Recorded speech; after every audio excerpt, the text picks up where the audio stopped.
Alright, so this is a different type of recording. I logged into the game and I came upon this. And I see this little frame here and the little slidey thing. And I'm looking and I'm like, what is this? Like this half-shaved hair, head, like dyed hair with a goatee thing. I had no idea what this was.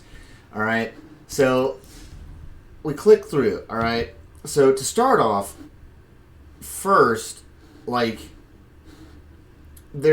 Wizards is just trying to shove this shit down our throats. Like, you can get Kaya, Sexy Kaya over here, $49.99, and you get this little card back, and you get these 2 cards. Great. Get this bundle, and you get all these little play tokens and stuff. I mean, I guess they offset it because there's no packs over here. But they're totally trying to shove this shit down our throats. It's disgusting. I wonder what the value of these tokens is versus the value of those packs. I really don't know. But anyway, this is just the most ugly, god-awful character ever. Like, as soon as I saw it, it just reeks of alt-left agenda trying to shove this politicized bullshit down our throats. It's so disgusting. Wizards, like... So, for... Basically, the history of Wizards has been around for a long time. It started out in 1993... or at least they released their first set alpha in 1993, and it has just been a steady decline in quality, balance, composition, creativity since then. And this is just like the culmination of the hypocrisy and idiocy and corporate whoring that Wizards is just constantly reaching some new disgusting level of. Alright, let's go and look at this. So I googled this first. Creating Niko Aris. So they write this little I'm patting myself on the back bullshit article. Alright? And he has the incredible privilege of introducing one of 2 new planeswalkers. No one likes this shit. You don't have the incredible privilege of introducing anything. You're introducing a steaming pile of shit. Niko Aris. Joining me are several members of the creative team, creative in quotation marks, responsible for conceiving and designing Niko. So essentially they're going to tell us the members of their shit team that are responsible for creating one of the ugliest, most stupid, like politicized, whoring planeswalkers to ever come about. This is the worst design team ever. Alright, let's look who we got here. Katie Allison, game designer. Shit. Chris Mooney, game designer. Shit. Allison Steele, digital product manager. Shit.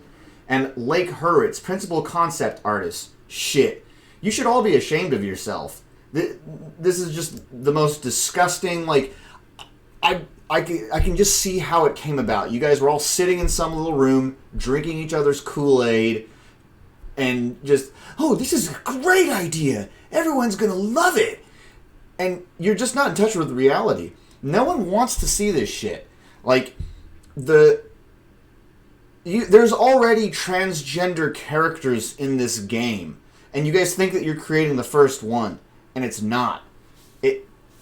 It's just so disgusting. I was getting ready,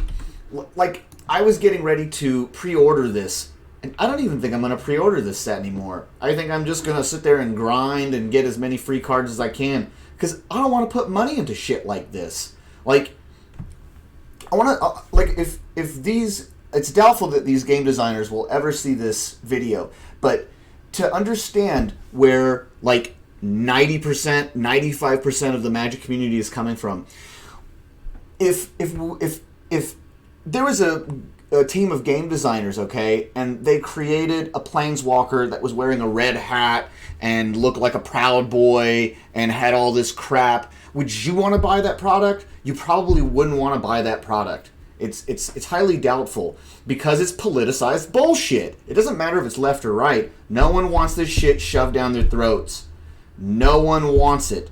You're dumb. Your game design is dumb. You're not creative. You should be ashamed of this shit. So let's look at... yeah. So this is what people think. Okay? WOTC is really tripping over themselves. And not that I want to promote Reddit at all, because Reddit is some alt-left liberal hellhole, fucking black hole of idiocy. But at least, like, there's some little sections of it where, like, a normal section of the population with everyday ideas, normal ideas. So let's see. Nicol Bolas didn't kill enough planeswalkers. Yeah, agree. Here we got a quote. Our marketing department has decided that you must love this character. Be a grateful consumer and demonstrate your love for this character by buying the products our company so selflessly provides to you. A lasting bond of love between you and this character can only be forged by continuously and repeatedly purchasing our products. You must dutifully await for future opportunities to buy our product until the moment we establish that you must love a new character and buy more products. You are welcome. Yeah. I'm not going to buy anything from this set. Like, I'm just not going to. I don't give a shit. Let's see. Tons of people are ripping on Facebook. Hard pass, like passing a kidney stone hard. One of those diverse characters for the sake of diversity. Cringy misstep and awful design to boot. Thank goodness this dude is in the Master Pass bundle, because I don't want him at all. I mean, you know, I'll at least say that. At least I can get this pre-bundle if I decide, even if I even decide to spend money on this. I mean, Kai is so sexy, so... Anyway, let's go back over here. This is going to be one that I have to think about. Let's see. So technically, this should be the only one of these non-binary peeps we see in Magic, since WOTC wants accurate representation. The non-binary population is like 20,000 out of 7.5 billion. Maybe another will pop up in like 50 years or so in MTG, and we can look at with our kids like it's a passing comment on a cold night. I saw the same thing when I was young like you. Let's see. I have no idea why they would choose to market their game with one of the ugliest character designs I've seen outside of Cartoon Network.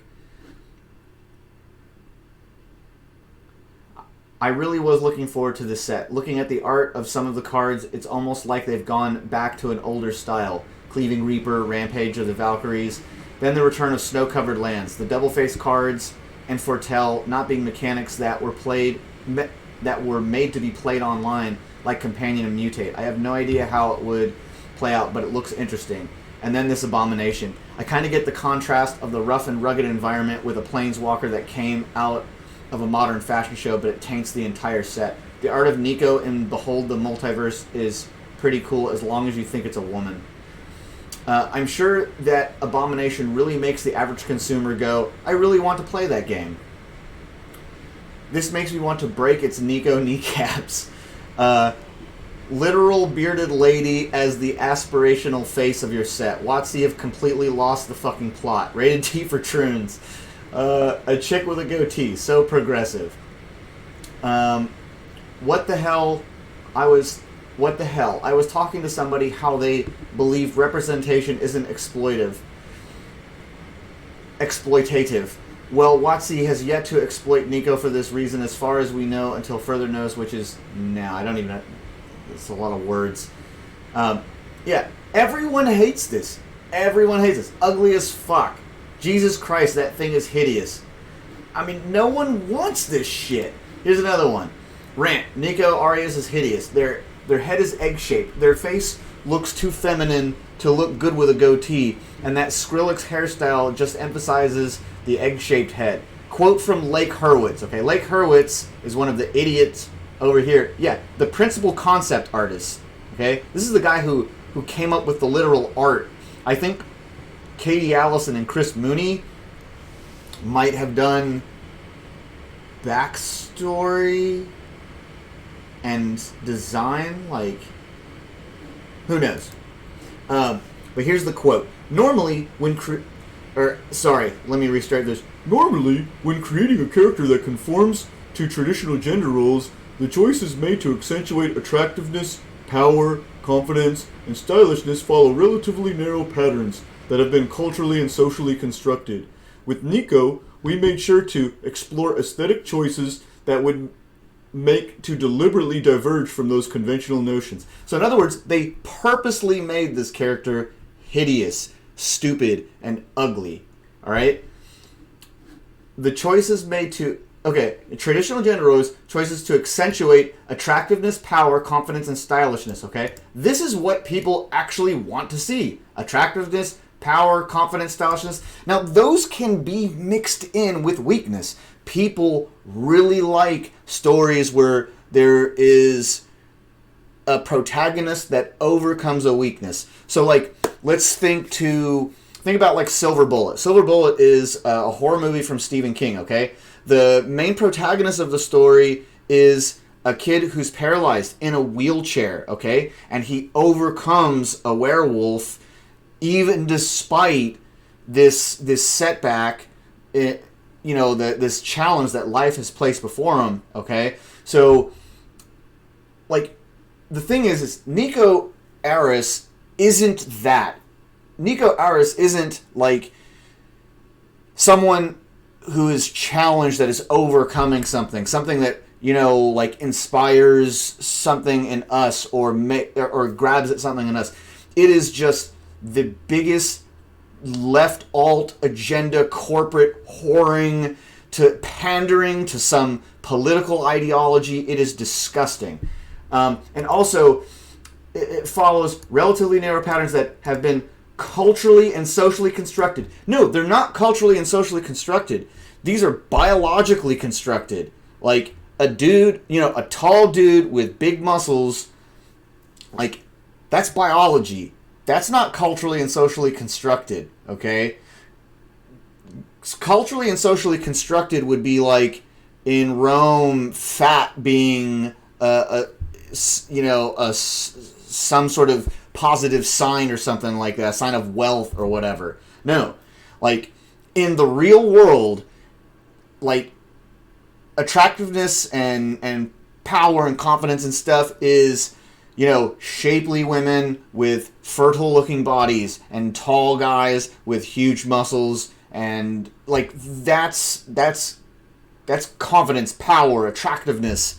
Stylishness isn't, like, it doesn't matter what culture, throughout what age.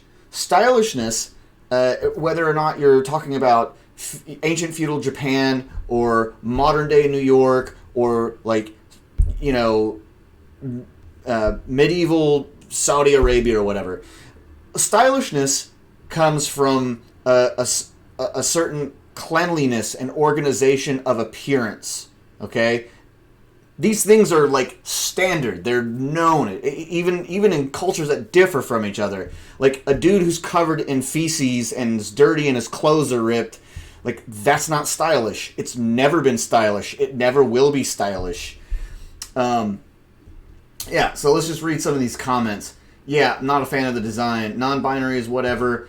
I could not give a shit less about the aspect. Alicia is one of my favorite cards, but did they have to make Niko look like Tumblerina? Really? Completely ruins any suspension of disbelief that this character belongs in the universe.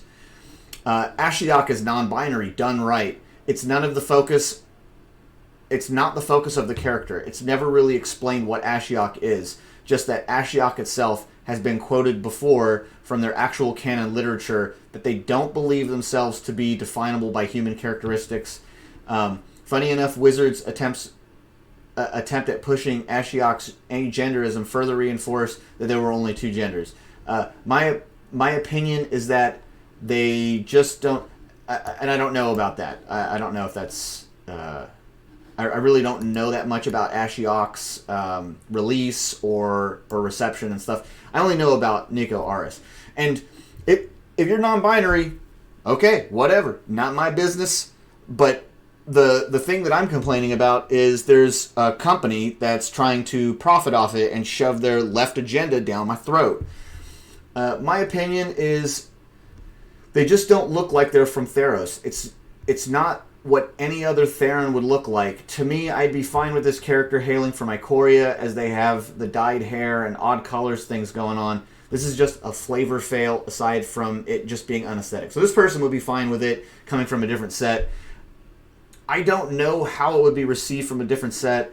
It's just like this article written by these people trying to drink their own Kool-Aid is what really kind of just tells you what kind of bullshit this is. My favorite point is we're proud to have made the first non-binary planeswalker in MTG. I'm sorry, but that was Pants Karn. Too manly for you? What gender is Ashiok? I'm sure there's been a plethora of transgender, agender, hermaphrodites all along the Brothers' War and Wrath cycle. Why are we celebrating this, especially someone with a head as round as a fucking egg?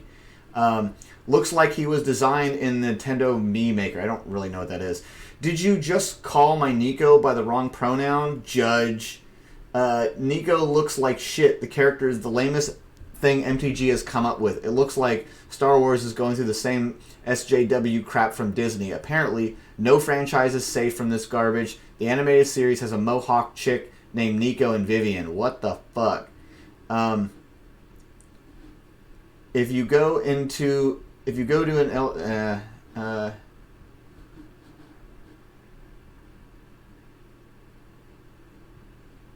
yeah. But anyway, so you can see this is the general consensus. Like, these are the two articles that I found online about this. This is what people think about this character. And this is the community, and this is WOTC. They think that they've, like, done something incredible. They've got an incredible privilege to tell us about this. No one likes it! No one likes this shit! Like, it's just disgusting. So this is my rant about this character. Yeah, I don't think I'm gonna buy anything from this set at all. I think I'm totally done with it.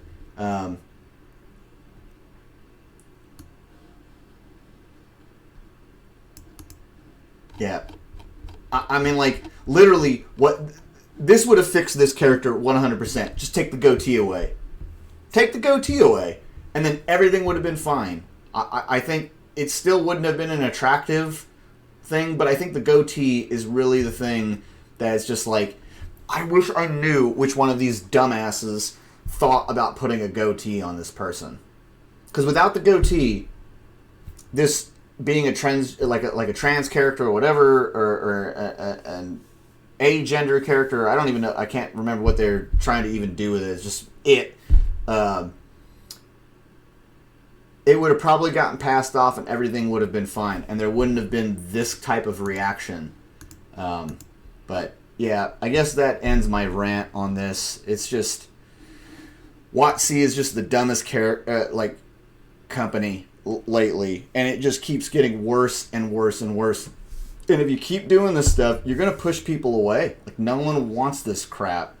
But yeah, I'm sure that's going to stop these Kool-Aid drinking morons who think that they're, like, better than everyone else and that their moral spectrum is just superior to everyone else. And they just want to shove it down everyone else's throat. So that's all that I have to rant about. See you guys later.